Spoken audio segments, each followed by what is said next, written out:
Out of Zion Ministries presents The Fig Tree Blossoms. News, views and interviews from the land of Israel.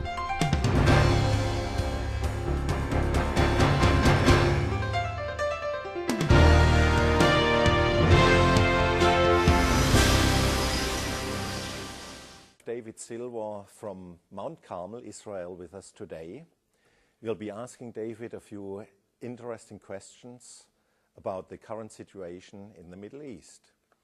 David is a Messianic Jew who comes from Auckland, New Zealand, and who moved with his family to Israel in 1992. You might tell, but I'm very excited. I get excited about living in Israel today.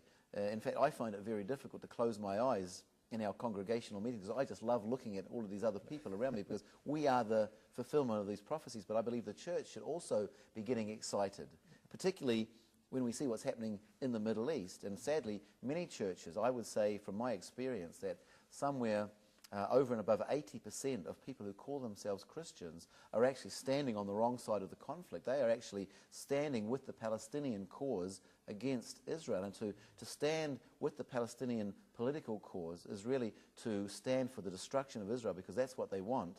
Hamas are saying it very openly. And to stand against Israel and God's plans for Israel, is to stand against Israel's occupation of the land that God has given them, is really to stand and oppose what God is doing. And it's very, very serious. But the church should be excited when we see the Jewish people coming home, because it's that sign that we're looking for that Jesus is about to return. So instead of, criticizing Israel, we need to be praying for Israel, getting involved in praying for more of the Jewish people to come home, praying for Israel to get more land, and praying for more of the Jewish people to come to know the Lord, so that that day of the Lord's return will speed up and come sooner. There is, however, the plight of the Palestinian people. So what about that? What can you tell us people about often that? say to me, Hans Martin, what about the poor Palestinians? And as I've already said, my heart goes out to them. They're living in abject poverty. But a lot of people don't understand the situation. The true situation is that there's actually 1 million Arabs living inside Israel. And they are Israeli citizens. They have Israeli citizenship, passports. They're free to travel wherever they like. They work with us. They come to our shopping centers. In Haifa, we walk side by side.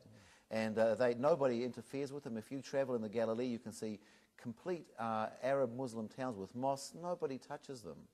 And they're living quite well. But down across the border in what is called Palestine, we have around about 2.5, maybe 3 million people who call themselves Palestinians, but really they're just a mixed multitude of all the different Arab peoples. They're Lebanese, they're Jordanian, some from Egypt. Yasser Arafat was an Egyptian. Because there is no such thing as a Palestinian.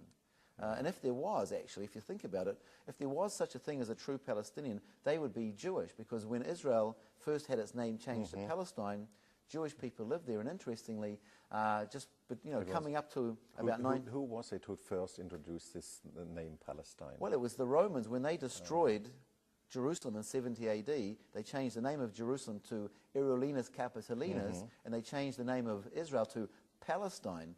And, Palestine actually comes from the word Philistine, which, the Philistines were always the arch enemy of God. So again, if you stand with the Palestinian cause, you're really standing with the enemies of God.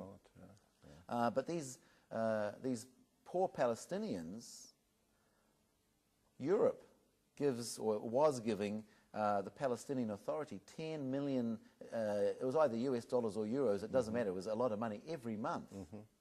And somehow Yasser Arafat got to be the 6th richest man in the world, and yet his people were living in abject poverty.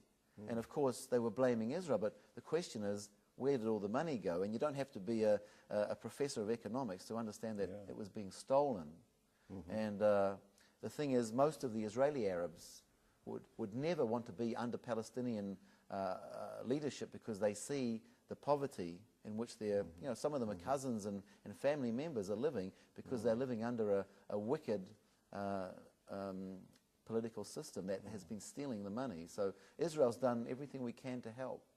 And every time we help, we just get slapped down. And I think the truth is, the simple truth is that most Jewish people, there are a few radical ones, but I would say 95 or 98% of Jewish people are quite happy to live with these Palestinian Arabs if they would just live with us in peace. But their situation is they don't want any Israel at all, and really the bottom line of their problem is most of them are Muslims, and the Quran says that God finished with Israel because of our disobedience, and it would never come back. And of course, when well, that's what they say in the Quran, Allah finished with Israel. But of course, when the United Nations granted Israel as a nation in 1947, and as Israel came back as a nation in 1948, all of a sudden the existence of Israel, it makes their holy book look wrong, because it says there will be no Israel again, and Israel exists. So I think any good Muslim, to save the reputation of the Quran, would do everything they can to get rid of Israel. So as I said a few minutes ago, there's no political solution, because it's a deep spiritual problem. The Fig Tree Blossoms is produced by Out of Zion Ministries, Mount Carmel, Israel. For more information, visit our website www.outofzion.com.